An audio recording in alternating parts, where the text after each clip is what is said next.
Kowe sapa? Yen kowe takon karo aku iki Prabu Sawarka. Sawan sapa? Sawarka, sawan. Sawarka. Iya. Kowe sapa? Kowe takon karo aku? Iya. Narendra Mandura Baladewa. Ratu ngendi? Traju Tresna. Lho, Traju Tresna? Iya. Yen ngono kowe anak Boma Narakasura. Boma kuwi anak Kresna, kae iki ponakku. Dadi kowe iki putuku, ora sudi duwe mbah dapure kaya ngono. Sejarah wis nyebutake yen Sawarka kuwi dudu anake Bambang Sitijo. Nanging aku iki anake Prabu Bomantara sing dipateni Bambang Sitijo anak Kresna. Mula gandeng Sitijo mati, aku kepengin mbelake patine Ratu Ndrawati Kresna. Wah, kowe jelek urip. Kowe jelek urip. Kowe arep nyoba karo Baladewa. Tuwek kaya ngene ngajar kowe ora nganti jam-jaman bangsa telek kowe. Menungsa ora tata. Anggepe apa? Baladewa kok digarang. Apa kok dikira aku ora karo kowe? Jangan wani karo kowe. Apa kan dikira aku kowe? Bayi wingi sore nyumbari wong tuwek. Durung ilang kupuk lempuyahmu kok nyumbari Baladewa ku rumangsamu. Upama aku gelem mateni sirahmu tak jebleske watu mburi iki mesti pecah. Ning ora, aku dudu jagal menungso. Ben negara sing adili.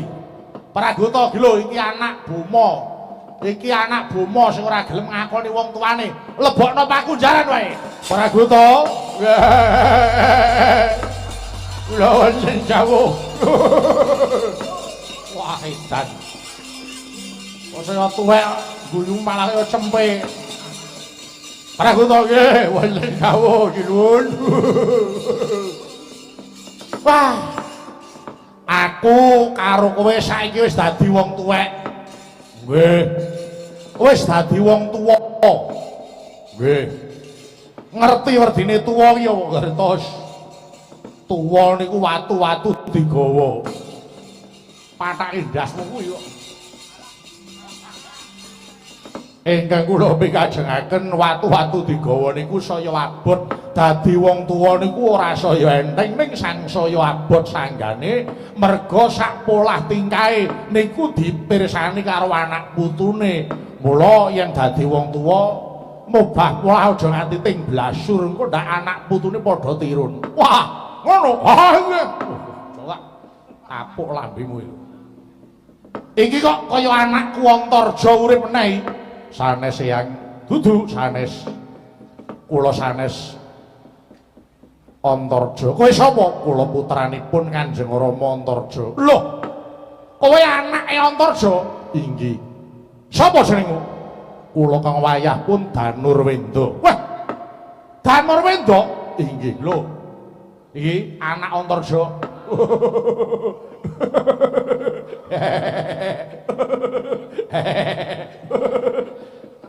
Kowe guyu apa sekarat? Wah, niku ayo kok wayah Raden Danurwenda. Oh, malah dalah kok malah wis ketok gedhe. Bareng gedhe malah jebles karo gerangane ya Pragoto. Ah, nggih. Oh ya anak satriya linuwe kok ya.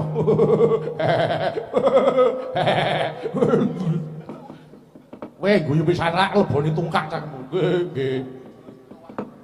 Sing mburi Gatotkaca sanes. Lho, kowe dudu Gatotkaca sanes. Tak kira nek Gatotkaca urip meneh. Kula sanes, kula putranipun Kanjeng Rama Gatotkaca. Lho, anake Gatotkaca? Inggih. Jenengmu sapa? Kula pun Sasi Kirana. Weh, Sasi lho iki. Inggih. Tekan kene kowe. Inggih, Eyang. Ya wis ora apa-apa. Saya gedhe, saya bagus. Ya, anak Gatotkaca ya jenggureng ngresmateni. Muga-muga bisa nulat sing dadi trajange wong tuamu pringgondani ya. Pangestu paduka Eyang ingkang kula suwun. Sungkem kula wa. Lho, Yayi Setyaki sanes. Lho, kowe dudu to? Sanes. Lah kowe iki sapa? Kula putranipun Kanjeng Rama Setyaki. Oh, anake Setyaki? Inggih. Sapa? Kula pun Sanga-Sanga. Weh. Jeneng kok kiu-kiu. Songo-songo apik men. Menangan kuwi. Wah, putra Raden Setyaki kaya ngono. Sungkem kula ya, wis tak tampa. Nadyan kula boten kantun kula ingkang abdi. Sing takon kowe sapa? Kuwi boten Yudha.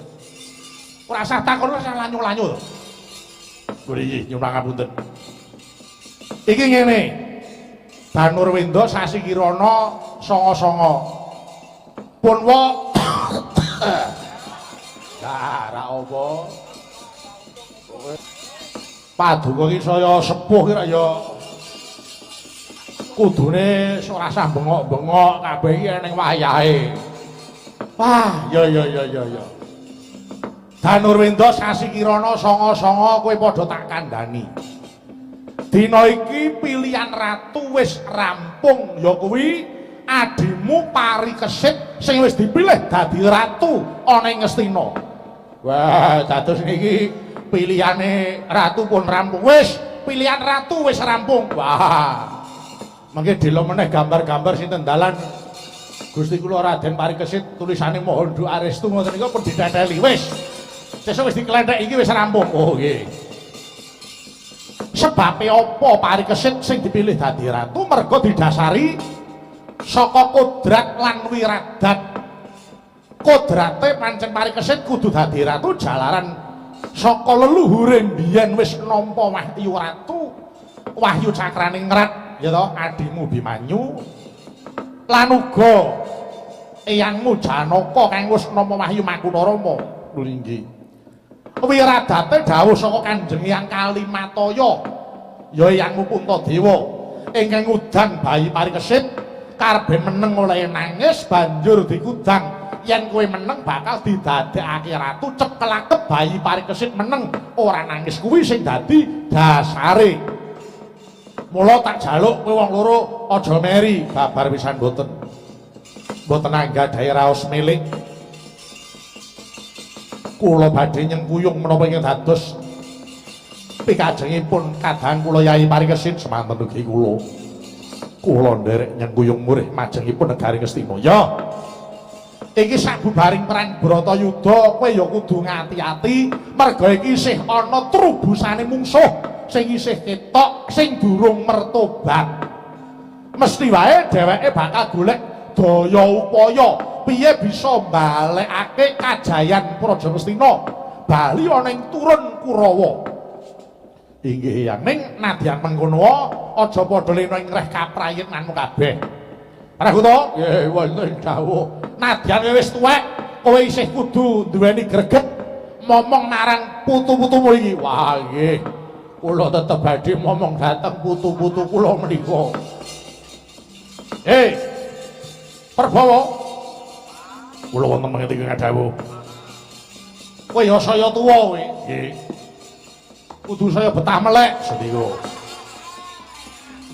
Kowe jare barabineh Prabawa. Oh nggih. Ya syukur, nggih baru simaipun menika malah prajurit. Oh ngono nggih. Ya wis. Kang mangkono gandeng dina iki putuku Parikesit kuwi lagi lunga, sedulurmu Parikesit lunga mongko ora pamit. Lah, lungane kuwi barengi Mbahmu Dwarawati. Mbahmu Kresna ya lunga, Kakang Semar Badranaya ya lunga. Lah iki malah saya judeg. Yen ora ndang bali-bali terus kapan oleh ndang diwisuda? Lajeng kersa paduka yang aku arep goleki. Oh mekaten ya. Aku arep goleki sak ketemune. Yen durung ketemu aku ora bakal bali. Oh iya. Menawi tentulem mekaten kula namung nyuwun kersane Gusti Kang Ita Jagat mugi-mugi paduka yang saged kundur kaning antri kadang kula Yai Parikesit. Ya. Kowe kabeh padha tak wenehi kamardikan kena nguntapke tekan tapel wates negara Ngastina ngiras pantes miling-miling keselamatan negara Ngastina. Nggih. Prabawa wonten dawuh Petua Jaba. Perintahna para wadyabala sebar payung goleki Parikesit. Nggih, dhateng sedaya setengah dawuh. Genjing bidal gumuruh saking Ngastina Nagri.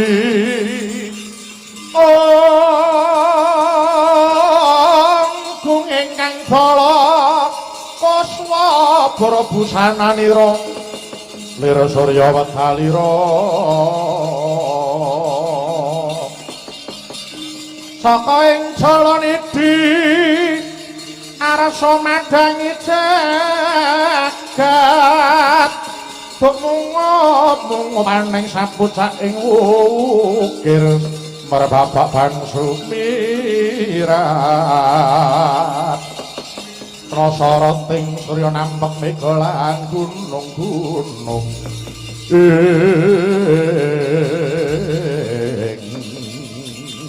kapiyarsa swaraning para wadyabala kadya lir samudra rep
Lah iya.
saklar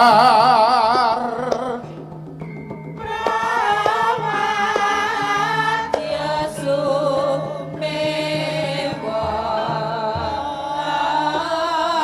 jabrangane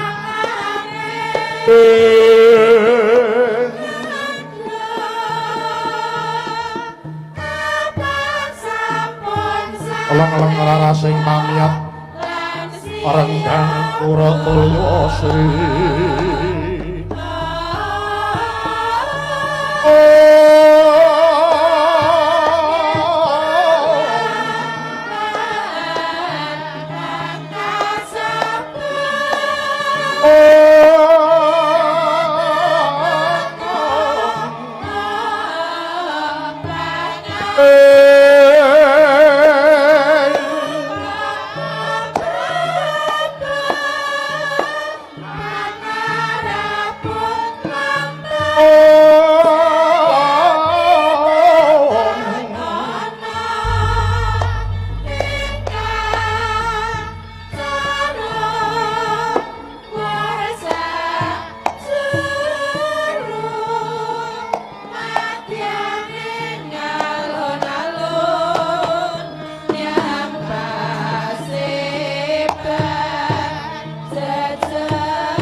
wonten pulau alit ketingal lamat-lamat labet kinupeng dening laut nenggih pundhita ingkang hanggung rinumpaka lari ing basa menika ta gumelaring nagari Surateleng ya ing nagari Trajutresna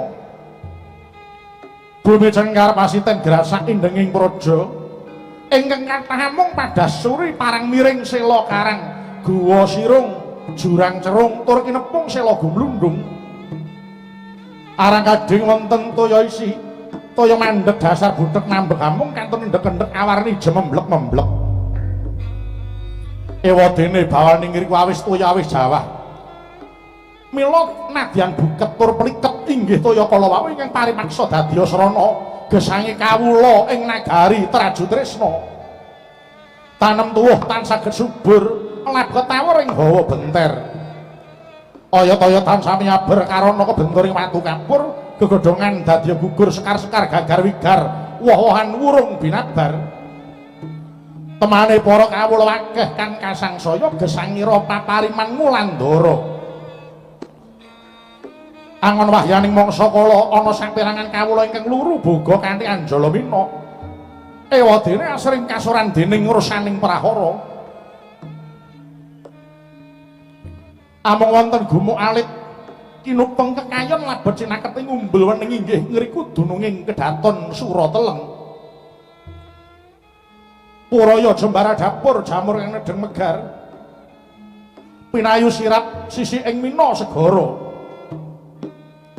sinangga saka guru Sila Prabata sinungging ukir plasa pinalipit paning segangsa sak cengkang kandele sak tebah ambane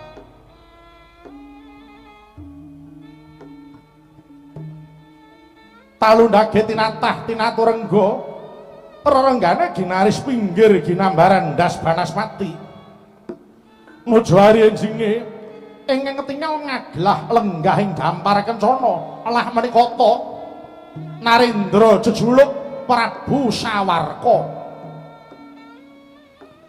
lenggahing Prabu Sawarka sineba dening para mentri bupati miwah para nayaka ing nagari Surateleng wandring jawi agar wadyayaksa tuwin bacingah papan ing latar jembar kang minangka papan pisuwaning para wadyayaksa sawetawis lenggahing Prabu Sawarka datan pantara dangu nampi praptanira satriya saking Plasa Jenar Raden Kertiwindhu mah Prabu Gardaswara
Leng-lenging driya mangun kung kanduhan rimang.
Yaksa Guru rupa ori sedeng Narendra yaksa lelaku kang mawa lengkang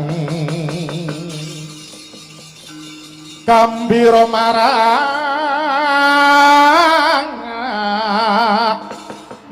angise siung matu Prabowo Guru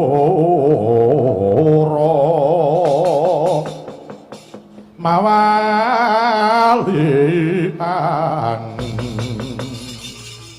lesus len prakempo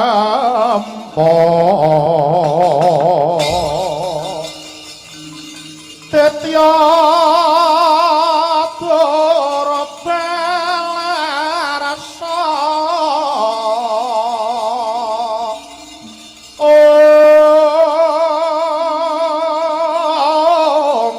coronaning lawan wira trirudra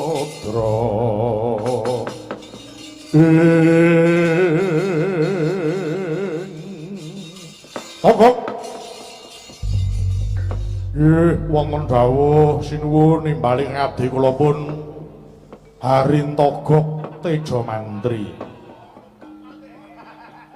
Bilung Sarawita. Nggih, ada apa, Bose? Nimbali dateng kang abdi kula pun Widodha Sarawita. Ya. Penak nanggonmu lungguh. Wis padha jagongan sak senengmu kono. Jalaran pendopo Surateleng iki lagi ana daya. Nggih. Pun kados mboten kirang parayogi monggo dipun bagekaken. Ya. Mangkoto Kisana. Sak prapamu aku ngaturake karaharjan Kisana. Iya. Prabu Sawarka, Raharja Prapaku Niskala, pangestuku tampanana. Mengko dhisik. Kok sira Kisana mengestoni karo aku kuwi apa kira-kira tuwa kowe tinimbang aku? Apa kowe ora ngerti aku iki sapa? maring pangestu karo kowe kuwi jalaran aku ngerti kowe kuwi sapa. Kowe kuwi anak Prabu Boma Narakasura. Iya ta? Iya. Kowe kuwi dadi isih turasing Ratu Ndwarawati Prabu Sri Bathara Kresna. Kuwi mbahmu. Lho, kowe kok ngerti? Ayo ngerti wong. Aku iki wong pinter kok. Mulane aku paring pangestu karo kowe jalaran kowe kudu ngerti aku iki sapa. Lho, lha aku iki sapa? Ana wong pangling karo awake dhewe ya. Lah iya. Takon aku iki sapa? Lah sapa? Ora perkara kuwi. Mulane aku kandha kaya mangkono kuwi jalaran karben cetha lara-larae. Prabu Sawarka, kowe yang karo aku ki pernahe kowe ki putu. Kowe yang ngaturi aku bisa eyang. Lho. Ingkang gelem marani jeneng kowe iki Kertiwindu. Eyang Kertiwindu. Iya. Awit apa kowe basa karo aku kok eyang jalaran wong tuamu mbiyen kuwi karo bapakku yang ngaturi ya eyang. Kosek to? Kok malah saya bingung. Wong tuamu ki sapa? Nah, kowe kudu ngerti. Aku iki Kertiwindu putra Plasa Jenar, putrane Kanjeng Rama Patih Harya Sengkuni. Waladala.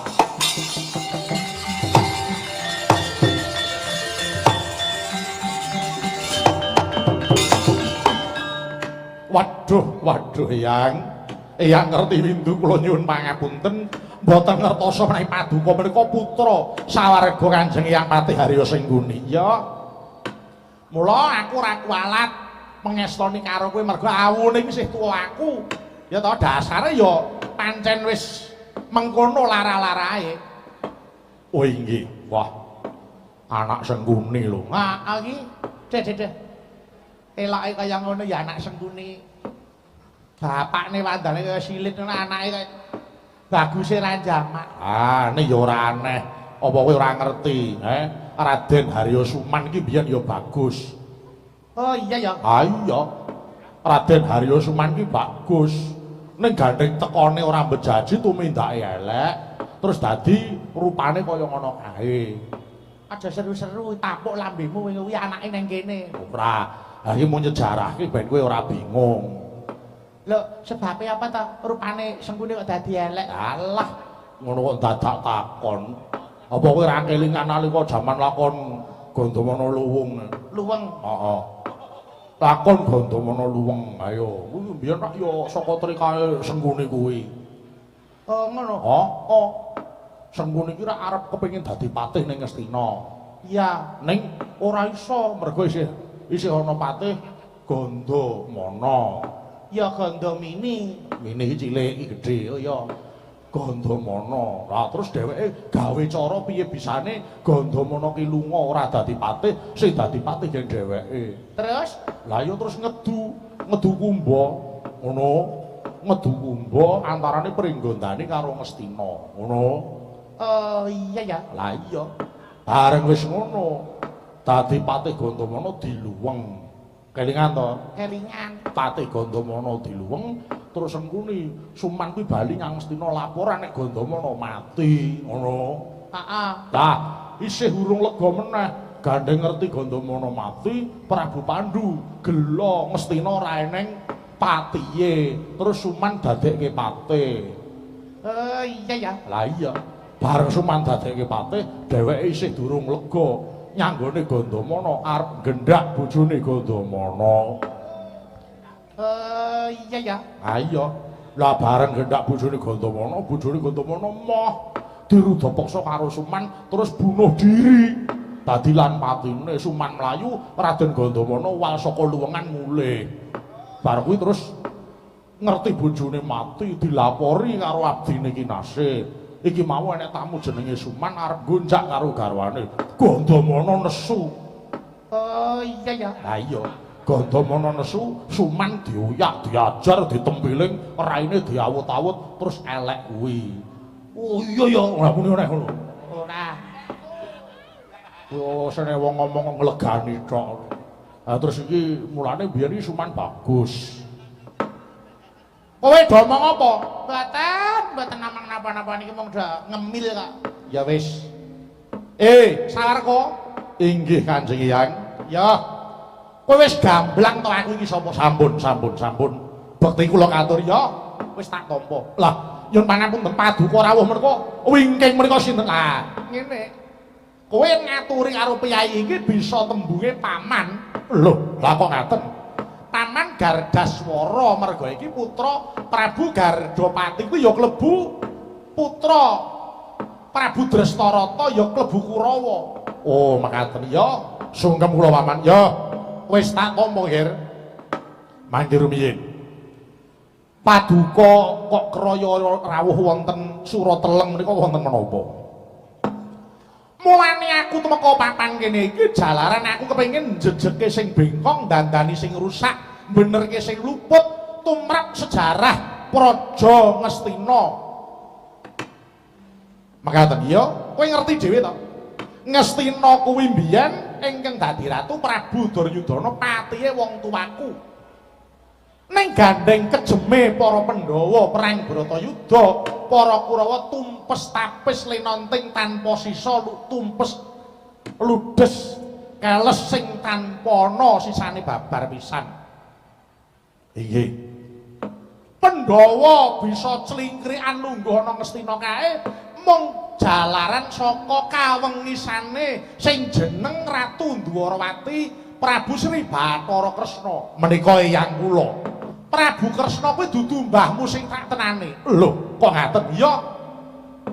Prabu Sawarka, kowe tak kandhani ya, kowe iki dudu anake Prabu Bima. Kowe iki anake Prabu Bomantara. Lho, menika sinten? Prabu Bomantara kuwi Ratu Surateleng, kuwi Ratu Buta. Nalika bakal ngraman ana ing Kahyangan Suralaya, para dewa nyeraya sing jenenge Bambang Sitija. Bambang Sitija banjur adu arep karo Prabu Bomantara. Satemah dadi Bandayuda, Bomantara ya bapakmu tu mekaning pati, mongko wis anak-anak kowe. Ya ta? Negara iki jenenge Surateleng. Gandeng Prabu Bomantara ninggal anak. Ya kowe kuwi banjur Bambang Sitija iki mau nraju marang atine, aku arep mateni bocah iki apa ora. Diteraju iki tegese ditimbang. Tak pateni apa ora, yen aku mateni bayi menang ora kondang kalah jejereng wirang. Mula banjur diteraju marang atine satemah Prabu Bama tresna karo kowe kanggo pengeling-eling negara iki dijenengke Traju Tresna. Mula kowe iki dudu putune Kresna, kowe dudu anak Bama. Kowe anak Prabu Bomantara. Bomantara kuwi sing mateni jenenge Bambang Sitija, ya bapakmu angkat kuwi.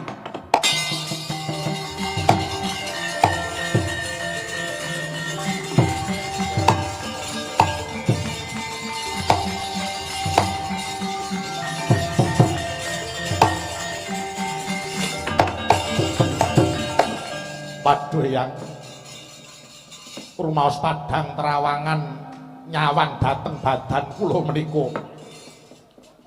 Kamangka kula anggadhahi niat kepengin badhe sungkem dhateng negari Dwarawati. Menika ing kula dadosaken pepundhen kula. Walah. Awak dudu apa-apa kok tok sungkem iki nggo apa? Kresna iki dudu apa-apamu. Kaki ora patut nampa sungkemmu, ya ta? Aja dipunjung sungkem Kresna iki. Kresna ki malah belen wae, malah kuwi bener. Ngerti? Makaten. Ya. Mula aku arep njejeke perkara sejarah iki. Kowe wis diapusi pirang-pirang taun. Ngono kok ya meneng wae. Ing atase kowe duwe abdi sing nang kene wis suwe melu kowe mesti ngerti sejarah. Kok lambene meneng sajake abdine wis didublak karo Kresna karben ora crita perkara iki. Kok lambemu kok meneng wae. Kenapa to? Kowe ora ngerti sejarah to? Nalika wong tuaku perang tanding karo Bambang Sitija. Kowe kok cangkemmu meneng wae. Anu pas nika kula ijin kula mboten budal. Kula pamit kula campur sari piyambak dados kula mboten nderek. Sing nderek bilung. Aku ya ora mangkat kok. Kula mboten mangkat kula nembe alangan wong kula nembe entuk tamu. Wah kuwi lanang kowe lalangan opo. Kaya ngono kowe meneng wae. Lha kula saestu mboten ngertos kok. Waduh. Eyang menawi kados mekaten kula kedah kados pundi. Nah, ngene. Iki anakku Gardaswara ki ya arep dandani sejarah. Karben Pandhawa ora celingkrikan lungguh ana kursi kedangkran sila tumpang ana bumi Ngastina sing sejatine kuwi duweke para Kurawa. Ayo Prabu Sawarka nunggalake kekuatan. Nunggalake kekuatan ngrebut negara Ngastina saka tangane para Pandhawa. Mengko yen wis kelakon kowe bakal tak kanthi bedah Praja Ndwarawati. Kowe dadi ratu aja mung ning Surateleng, aja mung ning Traju Tresna wae. Ndwarawati paten ana sisan. Kresna kae ora patut diuripi. Mula tak jaluk leganing atimu. Dina iki negara Ngastina arep ana wisudana ratu jenenge Parikesit, kuwi anak Abimanyu putu Janaka. Mongko yen Parikesit dadi ratu, Tan Wurunga dheweke bakal goleki turune Kurawa sing bakal gawe kisruh arep ditumpes kabeh. Mula sadurunge Parikesit diwisuda luwih dhisik kowe tak kanthi manunggalake kekuatan bedah Praja Ngastina mateni Pandhawa. Rikon janggan sing langit kalak-kalak katon lirikin saking sang mawe gandrung sabarang kadulu kirmo yak maying. Eyang upami kula menika badhe bedah negari Ngastina lumawan tanding kaliyan para Pandhawa. Kenging dipun ibarataken kerot kula sampun boten gadah untu. Lho. Kowe aja ngempukke watu ngatosake banyu. Sing tak karepke kowe aja mopo rasane atimu, kowe aja kendho. Kowe kudu duweni greget, kowe iki cah enom. Ayo. Kendelno atimu merga kekuatan Traju Tresna. Lan kekuatane Prabu Gardaswara ing Bata Salembak kuwi bakal nyawijekake lan isih akeh turun-turune Kurawa. Antisura anak Jayadrata kuwi ya bakal sabiyantu karo kowe. Mula rasa dadak wedi. Dina iki aku sing ana mburimu. Yen nganti ana ngamuke Pandhawa aku sing ana ngarep. Menawi tetelo mekaten kula nderek menawi dados Rigen Paduka ya. Anu ngapunten mbok empun ora usah dibacutke. Sejarah sing elek niku wis rampung ditutup gitu. Sing apik ayo dibacutke, sing elek ayo aja ditutukake. Pun sampeyan iki arep dudu putrane Raden Sitijo. Prabu Sitijone nyatane sampeyan ya dimong wit cilik kok. Sampeyan digedheki lho nek Prabu Sitijo kuwi wong kejem gitu. Mesti sampeyan ya dipateni. Nyatane ya ora. Prabu Sitijo mati gitu. Sampeyan saiki wis dadi ratu ten Surateleng mriki. Tegese nek wis bali kamuktene ten Prabu anak turune Prabu Bomantara. Ngoten lho. Kahanan sing pun apik ngeten iki aku diregeti kalian perkara perang. Nek isine mung dendam niku ora apik, niku dadi tundang turudan. Suta mateni Naya, mengko Naya mati anake Naya mateni Suta. Suta mati anake Suta mateni anake Naya. Niku terus-terus ngoten niku ora rampung-rampung. Matur lho. Menawi ndaratur kula aja dibacutke, pun. Nggo. Ora usah dadak gugu. Sejarah niku wis rampung. Kowe apa arep gugu cangkeme Togok kuwi? Kowe arep gugu lambene abdimu loro sing pawakan perahu kuwi. Nang kene ngelem kono, ning kono ngelek-elek kene. Nang kene ngolo-olo kono kuwi dapurane Togok karo Bilung kuwi. Mula Bilung kuwi uripe mung slamet mergo ning endi-endi watone mung wareg wetenge klimis lambene mblenduk wetenge. Ora beda karo kowe Prabu Sawarka, kowe kedunungan Togok Bilung kuwi padha karo kowe mung kedunungan Kelilip. Kowe mung kedunungan menungsa sing ruwet pikirane. Aja gugu. Nyatane coba bapakmu Prabu Bomantara mati apa bela karo bapakmu? Ya Swita. Bambang Sitijo, Prabu Sitijo suwitani saiki melu kowe.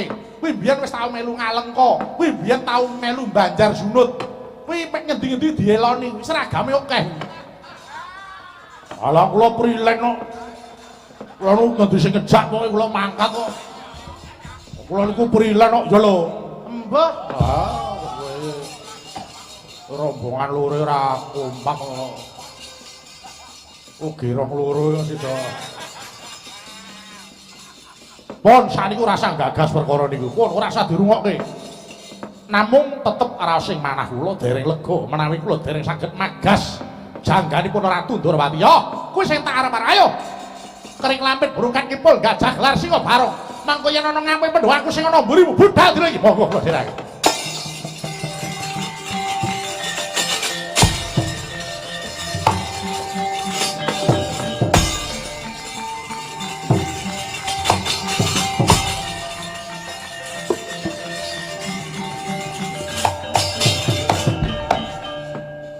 Long apa?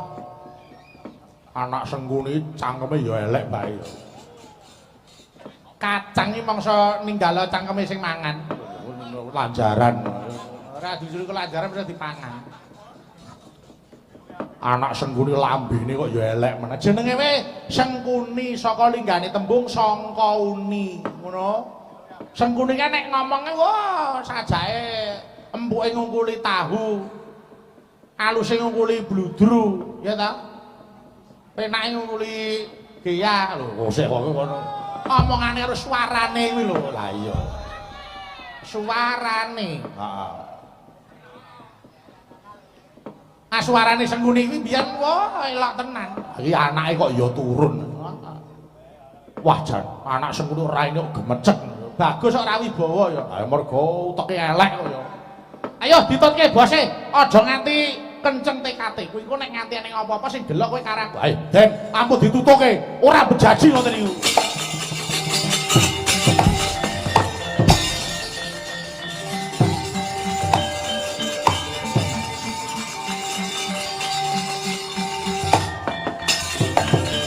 Wadya Sura Teleng, Bata Salim Bak Ayo Kering Lampet, Burungkat Kimpul, Gajah Gelar Singa Barong. Bedah Praja Astina dina iki. Hei! Oh! Oh! Ah! Wah! Hei! Oh! Oh! Ah! Oh! Ah! Oh! Ah! Oh! Ah! Ah! Oh! Ah! Oh! Ah! Hei!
Atambo samya madali leretate wileting kandha jayanggung mangunsaniti benjang sangat cimicil Wati nyong tali wos utaso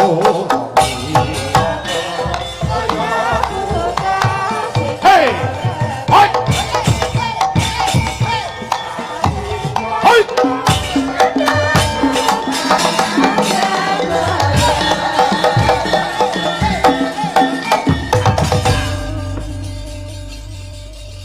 Kowe ora kedep nyawan kancaku kaya ngono kuwi.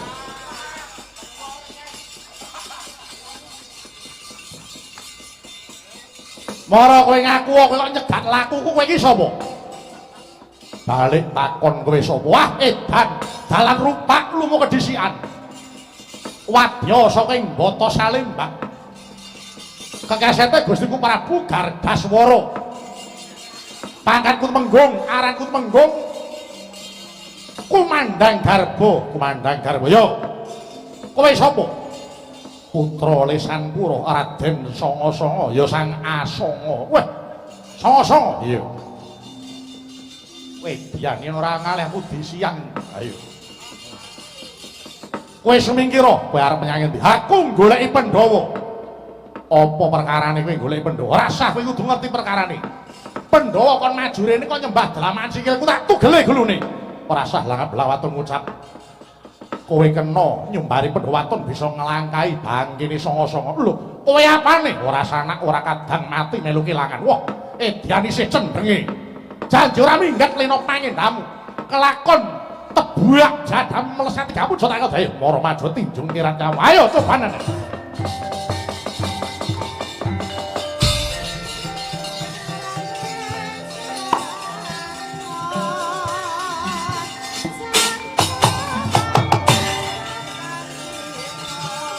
Oh, hei, Median, hei, yo, hei, Median, waktu.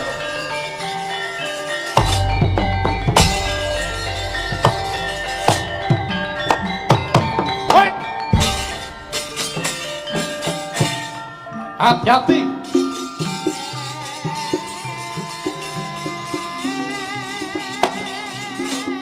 Pas.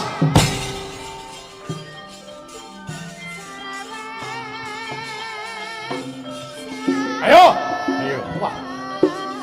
Sajake kaya atos-atosa dhewe. Ati we. Ah. Hop, ah. Yo, Yo, woi. Woi, pasti kowe jalukanmu iki anggepe apa mati ora jaman. Hei, pasti kowe.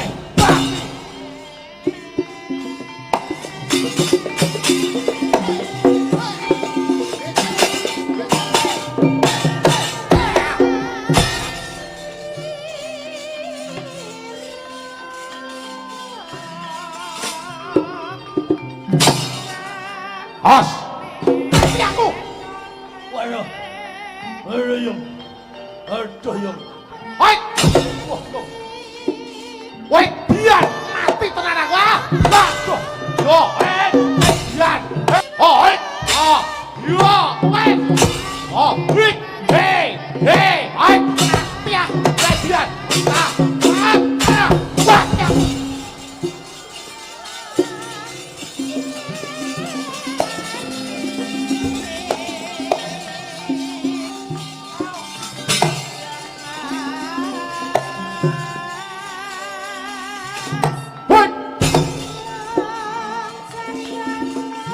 Wah, edian atas ini.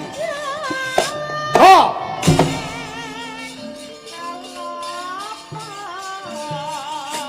Api. Oh, ini cegah ini. Ini jangan gedok ini. Edian. Woi. Aduh, yuk. Woi. Aduh, Yung.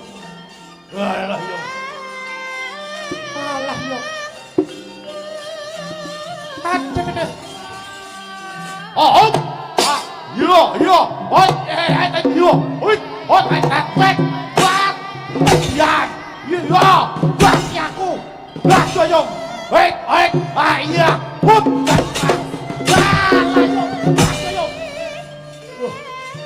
Alah, Yung. Aduh.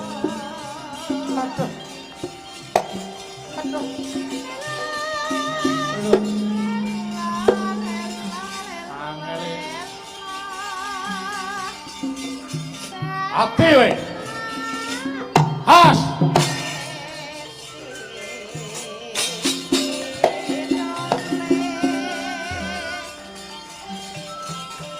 Yo.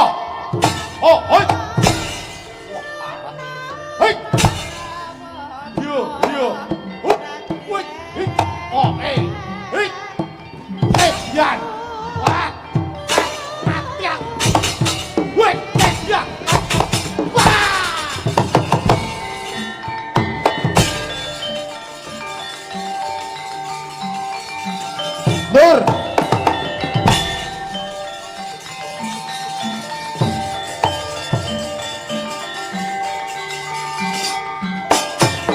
Sapa iki? Danur Wendo. Pramila Santi. Minggir, ora sampeyan rebuk. Tandang ngono iki. Ah. Hop.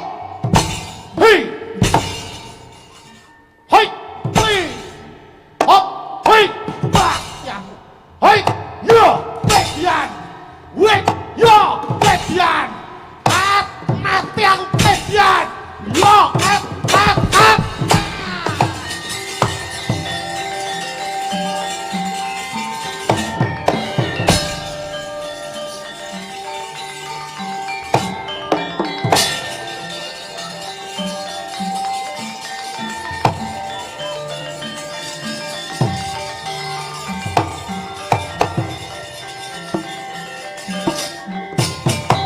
Sapa iki? Sasi Kirana. Soca Permana.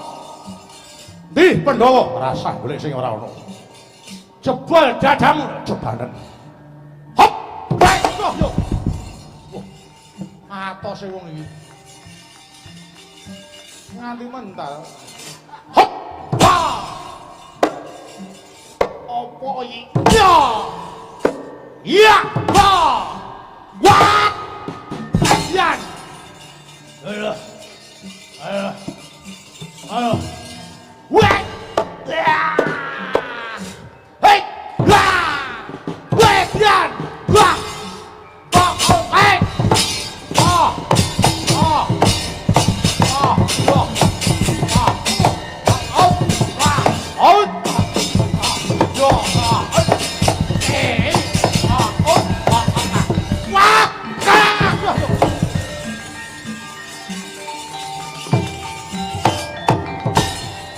Wah, lah dalah sapa iki? Sangasanga ya sanga-sanga bali. Atih Lutra Parimuka. Ayo. Ndi sing jeneng Pandhawa? Rasah golek sing ora ana. Ayana ya.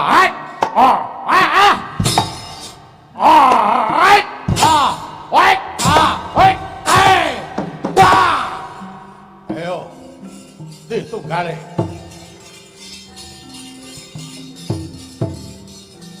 Ayo, maju rene. Jangan metu saka nglemah kowe iki welut apa wong menungso sapa kowe Danur Wendo iya balik Atih Ludra Parimuka goleki Pandhawa rasah golek sing ora ana putune ayo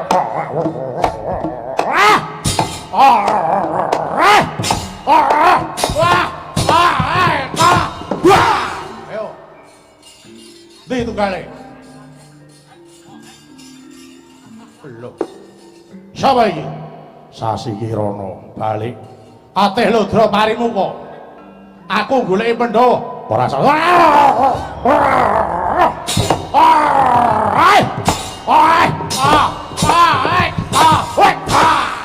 Ayo tunggale iki. Agetahe kabeh entek kowe.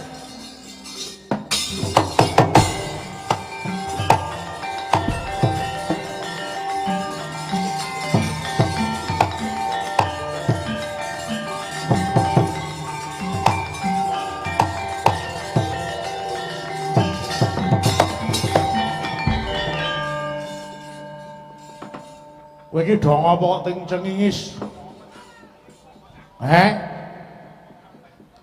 Barisan kok ngendelong sak pendeleng gajah iki. Karepe piye? Ya apa karepe? Inggih yang kepareng matur. Matur piye? Nalika kula nderekaken Jengkar Paduka Eyang menika wonten parang muka. Mungsuh. Inggih. Saka ngendi? Saking negari Mbata Salembang. Tuwek-tuwek ngene ngajar buta ora nganti jam-jaman. Kowe do minggiro, mbahmu Baladewa ngentekke sisane kekuatan tak idak-idake buta kae. Alah yo. Minggiro. Aja ngaling-alingi. Baladewa ora ketak piye-piye. Aku ya jek duwe kekuatan biasa telek kowe.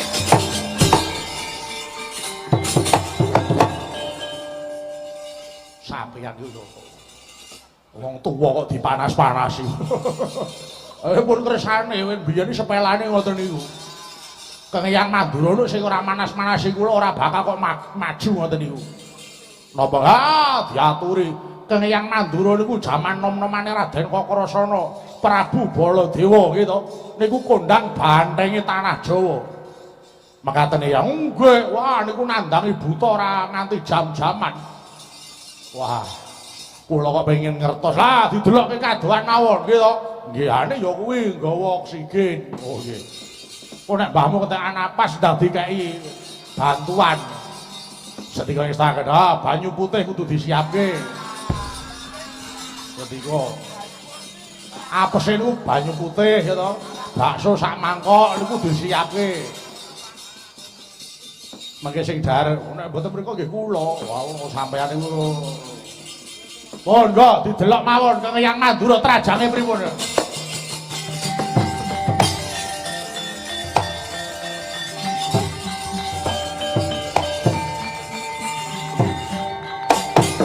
Hei!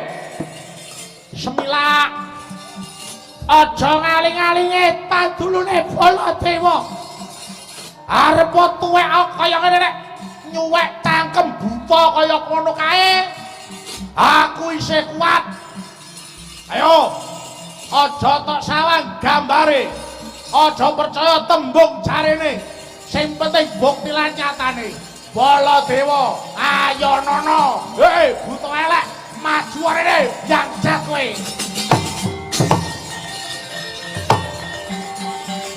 Hei!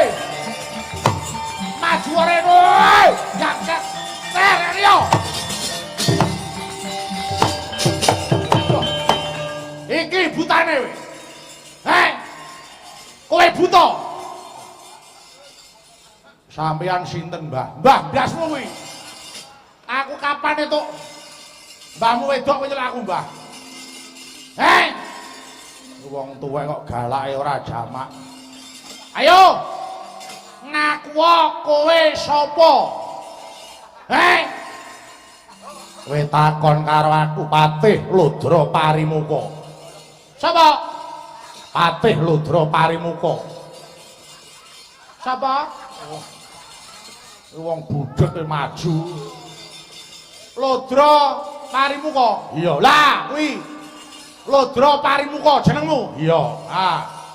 Jenengmu sapa? Wani. Lho. Jenengmu kuwi lho. Jenengmu. Oh alah. Wong tuwek bosok kupinge. Kowe takon jeneng to? Iya. Lekno mripatmu. Gatekno gobokmu. Nata Mandura Prabu Baladewa Halayudha Karsana Kakrasana Kusuma Wali kita. Terus apa nek? Ambo. Sapa Prabu to? Wasi Jaladara. Lah kae. Wasi Jaladara. Begitu? Ya. Kowe buta tekan kene arep ngopo? Aku arep goleki Pandhawa. Apa kowe kenal Pandhawa? Wis kenal. Ayo. Yen ketemu Pandhawa tak apake? Ketemu Pandhawa tak gaglak limpane. Heh. Piye? Piye? Yen ketemu Pandhawa tak gaglak limpane. Wah. Kowe buta nyidam terbelo. Kowe durung tau krungu kondange Baladewa. Aku nek wis gelem ngamuk ora nganti jam-jaman ngajar dapurmu, aku isih kuat. Untumu arep muncul kuwi lho, Wah. Kurang kenceng nek dublak tunggak cangkemmu, aku isih betah kowe. Lah. Ayo. Ayo.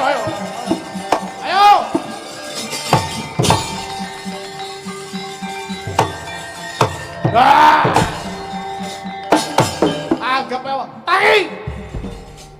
Madhep rene. Yo, ngantep. Kurang bala nyurono. Kurang gaman medhatya. Lah yo, ampian kaya wong jala. Rebutan kaya menjangan mati. Ora-orane Baladewa. grek mulungku salomba. Salah sayuta mara geni muri tegane atiku. Tuwek kaya ngene ngajar dapurmu. Aku isih betah. Iki kaya ngene kok. Lah kebolot dewe kok apa? Apa dikira aku ora kuat karo kowe. Ayo, iki jamaku. Kok kaya kemaki ora jamak. Bola dewa. Ayo nono. Ayo. Lah. Ayo, ready kowe. Wah, ayo. Wah, iki degeke. Woi, satu teken raimu kowe. Kowe buta kaya ngene kok mati ora jamak iki. Apa dikira aku ki ora gelem karo ayo. Ayo.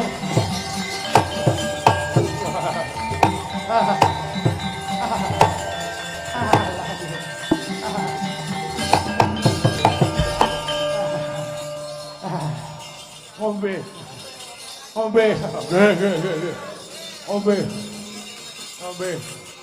Gam, ombe. Alah.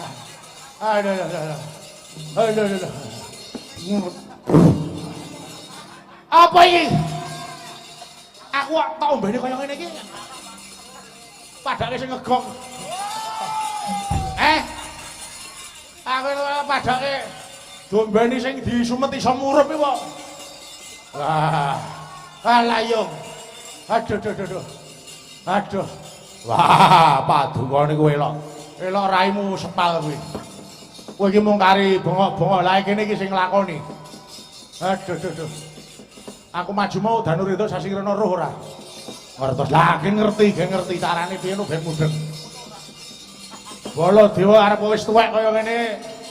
Isih duweni greget sing nom-nom aja wegan. Nggih.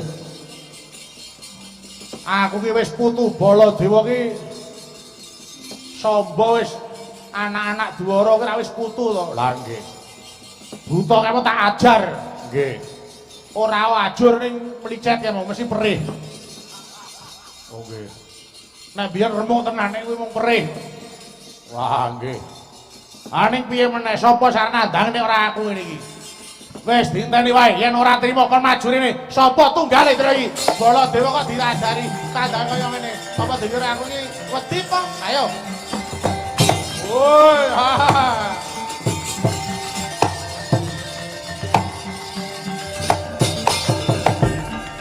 Weh, edan.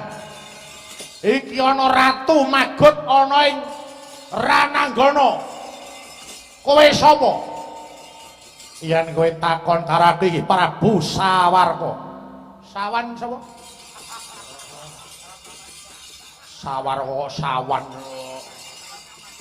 Sawarka. Iya. Kowe sapa? Kowe takon karo aku? Iya. Narendra Mandura Baladewa. Ratu ngendi? Trajutresna. Lho, Trajutresna? Iya. Yen ngono kowe anak Boma Narakasura. Boma kuwi anak Kresna, kae iki ponakku. Dadi kowe iki putuku, ora sudi duwe mbah dapure kaya ngono. Sejarah wis nyebutake yen Sawarka kuwi dudu anake Bambang Sitijo. Nanging aku iki anake Prabu Bomantara sing dipateni Bambang Sitijo anak Kresna. Mula gandeng Sitijo mati, aku kepengin mbelake patine Ratu Ndrawati Kresna. Wah, kowe jelek urip. Kowe arep nyoba karo Baladewa. Tuwek kaya ngene ngajar kowe ora nganti jam-jaman bangsa terek kowe. Menungso ora tata. Anggepe apa? Baladewa kok digarang. Apa kok dikira aku ora karo kowe? Yen aku ora karo kowe, apa kan dikira aku ta? Wah! Kowe kok kepake ora jamak. Kowe iki sak cangkem kowe. Anggepe apa? Apa dikira Baladewa tinggal dapurmu? Yen aku tinggal dapurmu aku ora bakal maju ngene. Anggepe apa kurang. Iki tunggak ae. Ayo kowe. Cekel kowe. Ondo tanganmu kowe. Ayo kowe.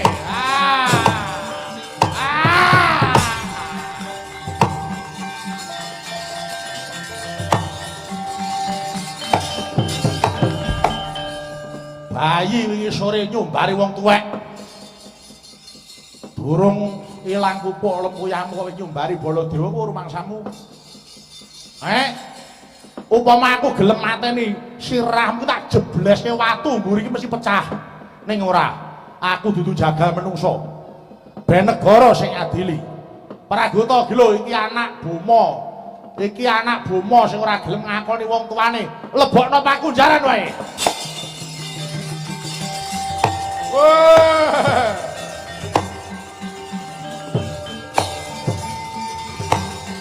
Wow.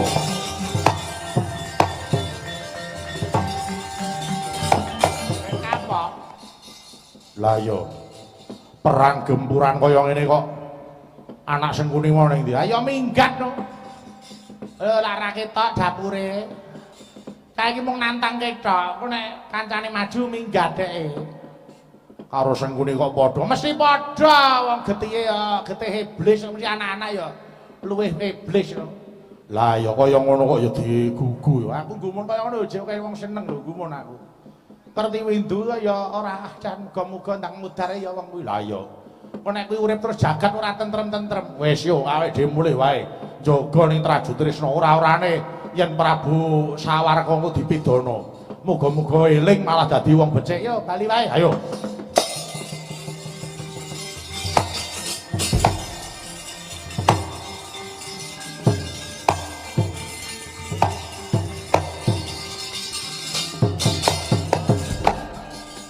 Wonten menapa paman? Aku yen ora melayu ora urunga bakal konangan. Lajeng ayo. Iki Sawarka wis dicekel karo prajurit Ngastina awit saka tandange Prabu Baladewa. Kula mboten badhe miris. Ya, aku ngerti kowe ora miris. Nek yen kowe tandangmu karo Prabu Baladewa tak kira bumi karo langit. Mekaten ya. Prayoginipun. Ngene, iki isih ana pengangen-angenku siji. Sinten? Anak Swatama jenenge Danyang Swela. Danyang Swela ya. Danyang Swela wektu dina iki dadi tumenggung ning Ngastina. Dadi dheweke ndilati sikile Pandhawa. Aku arep ngrusak Pandhawa saka jero. Merga Danyang Swela saiki dadi gegamane wong Pandhawa. Dheweke arep tak kandhani, arep tak jlentrehke sejarahe. Pamrihe gen ora kawistara. Mengko yen wis Danyang Swela bisa ngrusak saka jero, kowe karo aku mung kari gawe geger ana njaba. Sendika.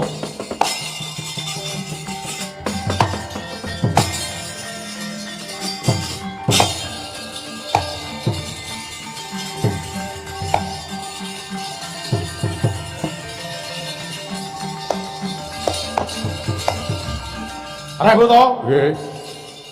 Wis do minggat. Nggih.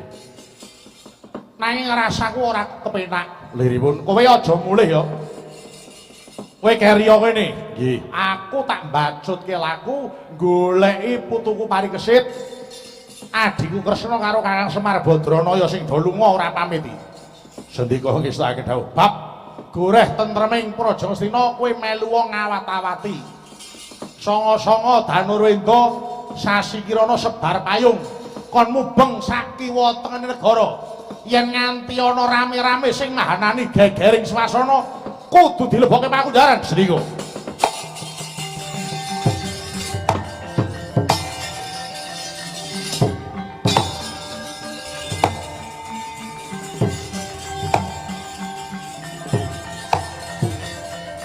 Oh